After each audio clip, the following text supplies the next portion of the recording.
All right. Next vid. An American tourist sailed to North Sentinel Island. It ended badly. On the 15th of November 2018, John Allen Chow took a boat to North Sentinel Island expecting a peaceful welcome. He never made it back home. Before we talk about who he was, what he was doing, and how he came to meet his fate, let's first talk about the island itself. Located in the Bay of Bengal between Y'all know what North Sentinel Island is, right? I'm like fascinated by like tribal, not just like tribes in like Africa or like tribes in the Amazonian rainforest or something like that. I'm fascinated more by island tribes because they've literally been like alone for hundreds of thousands of years. Outsiders as the Sentinelese, who have an estimated population of between 15 and 500 people. We really don't know if they have 15 or 500. I mean, you also got to factor in, like, there's a lot of inbreeding going on there, right? Because, like, if you're the same tribe of people for 60,000 years, like, you can't leave. Like, you're only going to be getting with the people that are available. However, there's a reason why taking an accurate measurement is almost impossible. They're unbelievably hostile to anybody who tries to visit the island. The first example of this came in 1867 when an Indian merchant ship wrecked on the island's reef, and while the 106 passengers might have thought that they'd stumbled upon paradise, this couldn't have been further from the truth. Without warning, the ship's crew were attacked by the tribe's bow and arrows, and were only able to— I wonder what they think about life and, like, all of that. Do they— You know what's really crazy is, like, the contact there, like, with tribes in Africa or, like, the rainforest or something like that, like, they'll have contact with humans, right? Like, they know they're less advanced, right? Like, they know there's people that have, like, iPhones and shit. They just don't fuck with that, right? Like, that one guy that goes to the tribes and shares candy with them and stuff, like, they're bringing in cameras. Like, they know there's technology. The North Sentinelese know there's some stuff, but, like, they don't really know what, like, the outside world is like. Returning fire with sticks and stones found on the beach. They were rescued by a British steamboat 1 week later, yet the captain of the shipwreck went on to describe the Sentinelese by writing, "The savages were perfectly naked with short hair and red painted noses, and were perfectly naked. Opening their mouth and making sounds like pa on oh. Their arrows appeared to be tipped with iron." The intriguing nature of the tribe so they got iron. led a party of armed British officials to return 13 years later in 1880, at which point they'd find, quote, "a network of pathways and several small villages that looked to have been freshly abandoned." They'd eventually find 4 Sentinelese children, as well as an elderly couple, who were kidnapped by the party and taken back to the nearby city of Port Blair. However, their stay didn't last very long, as all 6 Sentinelese sickened rapidly and the old man and his wife died. That's why you can't really go there either. It's just because, dude, right now on your body, you probably have shit that would kill them. Like, just going there. You probably have some weird fucking bacteria that they've never encountered.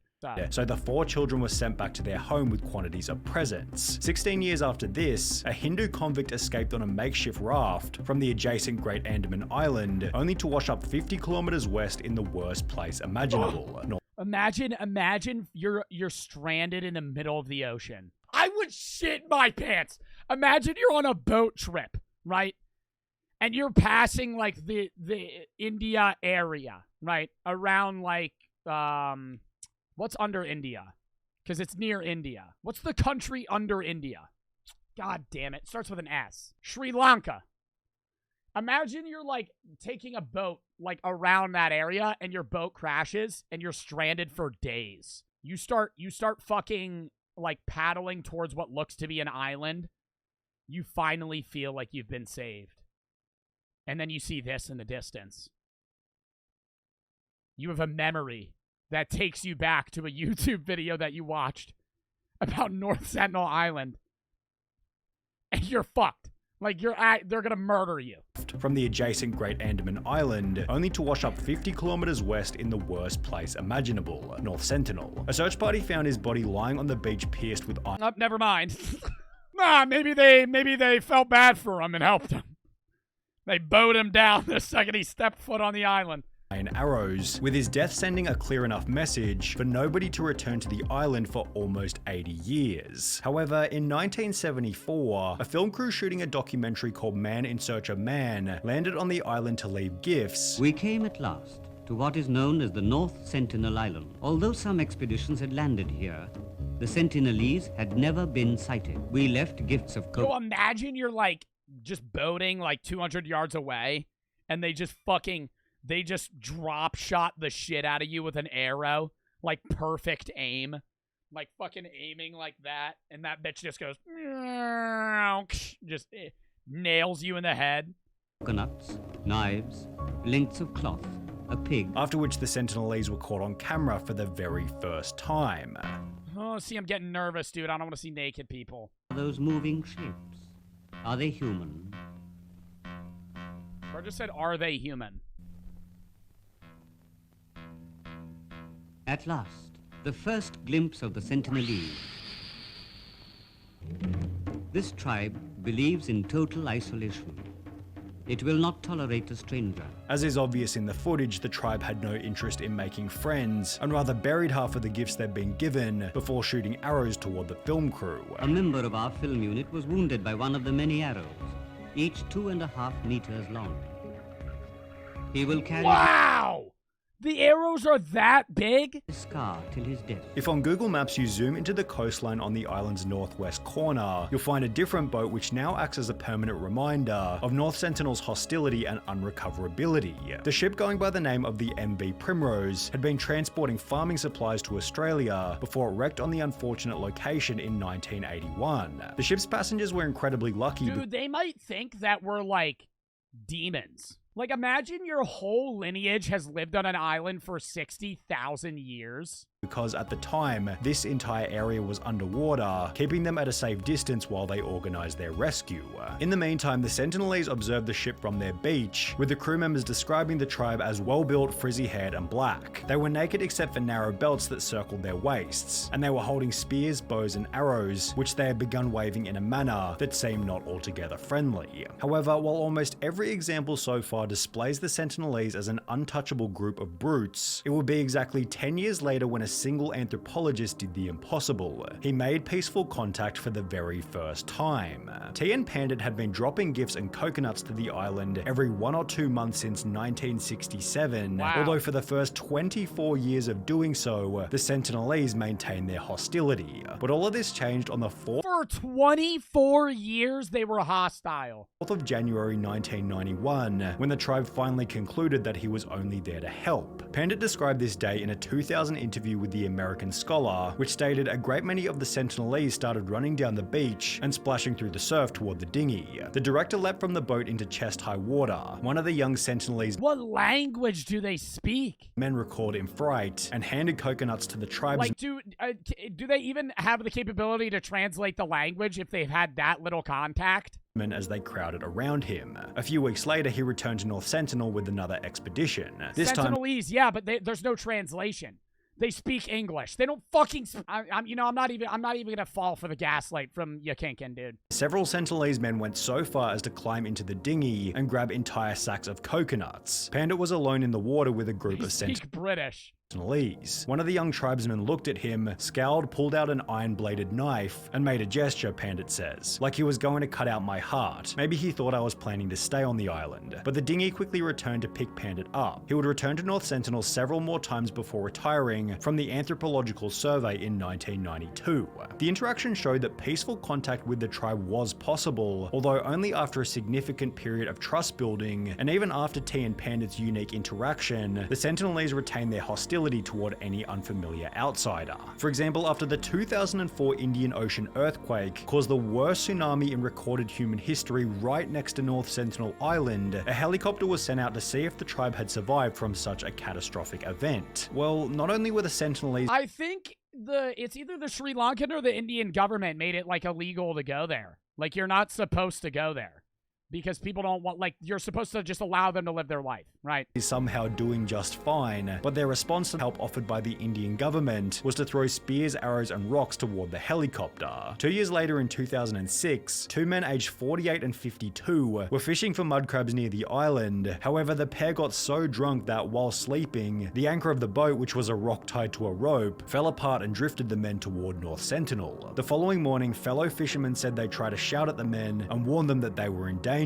However, they did not respond. They were probably drunk, and the boat drifted into the shallows where they were attacked and killed. Wow. A government helicopter was sent to recover the bodies. However, given the tribe's hostility, all they were able to get was this photo, after which a 5.6 kilometer exclusion zone was enforced by the Indian government, making it illegal for anybody to visit the island. This, in combination with every other example so far, paints a very simple picture. Bro, and they could have no idea about, like, imagine a nuclear war started and fucking 60% of the world died.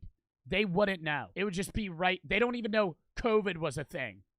They don't know fucking world wars happened. Millions of people died. Island under any circumstances. However, unfortunately, John Allen Chow never got the message. Born on the 18th of December 1991 in the state of Alabama, John grew up in what seemed to be a standard Christian household. No way this man came here to spread Christianity. Like, did he really think he would survive that? Oh, North Sentinel Island's an illegal place to go to. Everybody that's ever gone there has gotten murdered. The only guy that ever was able to go there had to gain their trust over a 24-year period. And even then, he wasn't even allowed to stay there for one night. Let me go spread the word of Jesus and see how... Oh, no, they won't kill me. When combined with his religious background, inspired him to become an adventure blogger and Christian missionary. On his Instagram, John displayed his true... Imagine they just spoke ancient Greek.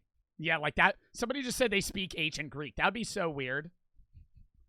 They've lived alone for 60,000 years. They just speak regular Spanish. Trips to countless different countries, including Mexico, South Africa, and Canada, each of which being documented on his Rugged Trail website. However, there was one location that John had his sights set on, which would make all the others seem insignificant: North Sentinel. He'd grown obsessed with the idea of visiting the island during his previous trip to the Andamans in 2016, and judging from the quotes he posted to his Facebook, John seemed to have been inspired by another missionary named Jim Elliot, who was killed in the 50s whilst preaching to a native tribe in Ecuador. Although, according to the head of the mission he was working for, John was significantly more prepared. All Chow's decisions, including his... Also, trying to communicate, like, number one, the language barrier is a problem. Number two, you're communicating a religion where you're saying, like, hey, like, there's eternal damnation if you don't... Like, imagine pulling up to an island of people that don't know you and don't speak your language, and you're trying to convey...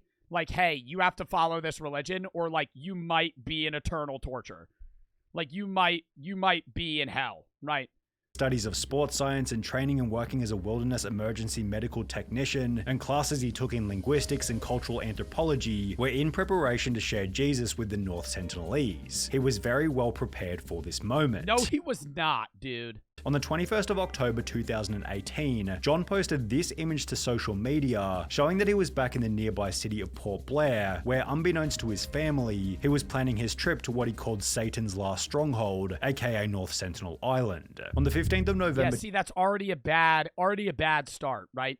You're calling the area you're going to full of hostile people Satan's last stronghold. So you're going to be pretty aggressive in your way of trying to convert them to Christianity. Let's see how that pans out, chat. 2018, only 25 Let's see how this pans out. days after landing back in the Andamans, John began a journal to document his trip to North Sentinel, with his first entry stating that a group of fishermen had agreed to take him to the island illegally. I met last night with the fishermen who were all believers and agreed to drop me off. Jonathan won't be... Yeah, you also probably paid them, bro. ...accompanying me, as they will be at sea doing their regular fishing maneuvers to avoid raising suspicion, and there is a high chance that they get checked by the Indian Coast Guard. The meeting went well. I trust them, though I'm the only English speaker, so there's quite a language gap, and I'm He only speaks English, and he's gonna go to a... Chat, if you want to fucking convert people to a religion, how are you gonna do that if you don't speak the same language? Like, even if you're like, okay, they get the general gist of, like, you do like a sign of like God and you somehow convey like Jesus on the cross, like then what? They Google Translate. Oh my God. Was pointed out on the map as being a cove on the southwest of the island, and Or if you've never heard, if you were just born in Mongolia in the middle of nowhere and you've never heard of Christianity, like if you go to hell for that, that's just fucked. Like that's just an unlucky drop. Part in 3 or so hours. God, I thank you for choosing me before I was even born to be your messenger for your great news to the people of North Sentinel Island. John then explained his plan for first contact by stating, the plan is to link up with the crew tonight and depart tonight, arriving at the shore around 4 a.m. From there, we make progressive contact 4 a.m.? Yeah, let's pull up when it's dark out. With fish as gifts over the next few days and then send me off. We might even send a kayak laden with gifts towards shore. The following day, John explained that his trip to the island went as planned by writing, at 4:30 we entered the cove on the western shore, which was followed by his first attempt at contact approximately 4 hours later. Around 8:30 I got 2 large fish, around 15 pounds it felt like. I put them on top of the kayak and began rowing. 2 armed Sentinelese came rushing out yelling at me. They had 2 arrows each unstrung until they got closer. I hollered, my name is John. I love you and Jesus loves you. And this is what it sounds like to them. Wop, wop, wop, wop, wop, wop, wop, wop, wop, wop. Wop, wop, wop, wop, wop, wop, wop, wop, wop, wop. Like, dude, they don't understand you. My name's John. I love Jesus. Wop, wop, wop, wop, wop, wop, wop, wop, wop, wop. Jesus Christ gave me the You're gonna get murked. Authority to come to you. I regret I began to panic slightly as I saw them string arrows in their bows. I picked up the half tuna and threw it toward them. They kept coming. I backpaddled facing them, and then when they got the fish, I turned and paddled like I never have in my life.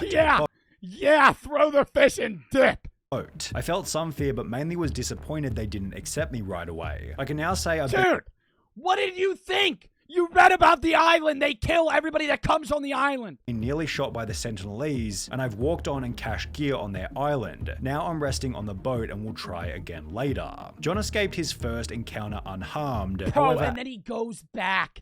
As mentioned in the previous entry, he planned on returning for a second encounter, which miraculously he'd survive once again. I waited my kayak toward the hut I'd been chased from on initial contact. Sure enough, as I got there, I heard— Why do you think they're so hostile, though? I mean, it is the fear of, like, the unknown. And, like, people that kind of look like you. Like, they're the same. Like, they're also, like, human, like, looking animals. But you've never seen them. I heard the whoops and shouts from the hut. I made sure to stay out of arrow range, but unfortunately that meant I was also out of good hearing range. So I got a little closer, and as they, about 6— Dude, he's gonna get fucking domed. He's gonna get fucking domed, dude. He's gonna be holding the— Imagine. You're a North Sentinelese person holding a bow and arrow. I'm the guy, right?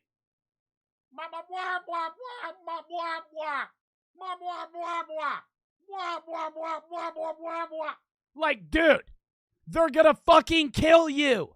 They're gonna fucking kill you. You're pointing at a book that they can't read. From what I could see, yelled at me. I tried to parrot their words back to them. They burst out laughing most of the time. He tried to say their words back to them. So they probably were saying bad words or insulting me. I yelled some phrases and sang them some worship songs and hymns, and they would often fall silent after this. Here's when this nice meet and greet went south. A child and a young woman, both with bows, came behind, and I kept waving my hands to say no bows, but they didn't get the memo, I guess. Then a little kid with bow and arrow came down the middle, and I figured this was it. So I preached a bit to them starting in Genesis, and disembarked my kayak to show them that Oh my god, dude. Like, I don't want to call this man an idiot, but, like, dude. Like, you're speaking to somebody that's— You're saying fucking— like, you're preaching to them. You're preaching parts of the Bible. Yeah, Genesis, whatever, dude. Any part of the Bible, it's not gonna get across to them. To have 2 legs. But the little kid shot me with an arrow directly into my Bible, which I was holding in front of my chest. I stumbled back and I recall yelling at the kid for shooting me. I had to swim almost— Oh, yeah. Yell at the kid for shooting you. Mile back to the boat at the mouth of the cove. That's really gonna work. Get angry. The plan now is to rest and sleep on the boat. By this point, John already had an unbelievable story for the ages. He had gone to the island, survived his first day, returned on a second day, was shot by the Sentinelese point blank, and the Bible caught him.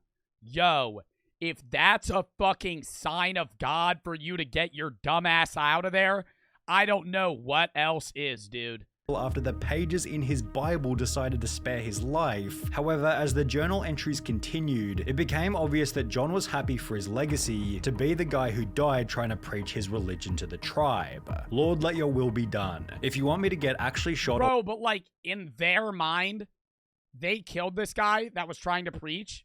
They don't even know what he was doing. This man pulled up, like, he died preaching. Yeah, but like, to them, this guy just pulled up and they killed him.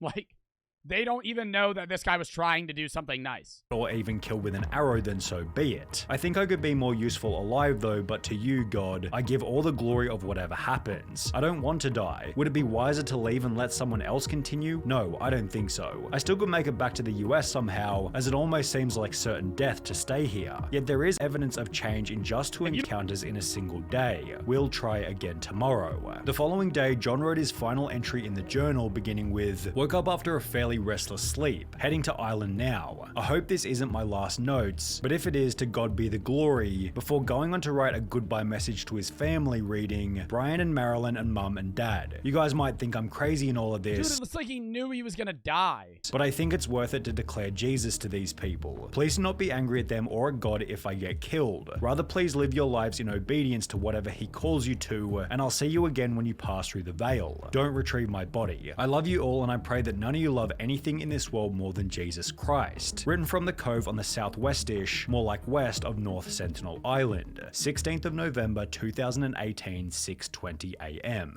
In the days that followed, his family made a post to John's Instagram reading, we recently learned from an unconfirmed report that John Allen Chow was reported killed in India while reaching out to members of the Sentinelese tribe in the Andaman Islands. Words cannot express the sadness we have experienced about this report. He was a beloved son, brother, uncle, and best friend. How old was he? To us. To others, he was a Christian missionary, a wilderness EMT, an international soccer coach, and a mountaineer. He loved God, life, helping those in need, and had nothing but love for the Sentinelese people. As a family, we ask for your understanding and respect for him and us during this time. Like 20 to 30? I feel like he's probably his late 20s. Thank you, the Chow family. 3 months later, John's father criticized religion for the death of his son, stating, if you have anything positive to say about religion, I wish not to see or hear it. Wow. John is gone because the Western ideology overpowered my Confucian influence. He blamed evangelicals' extreme Christianity for pushing his child to a not unexpected— Well, and his Confucianism, a lot of people don't even regard as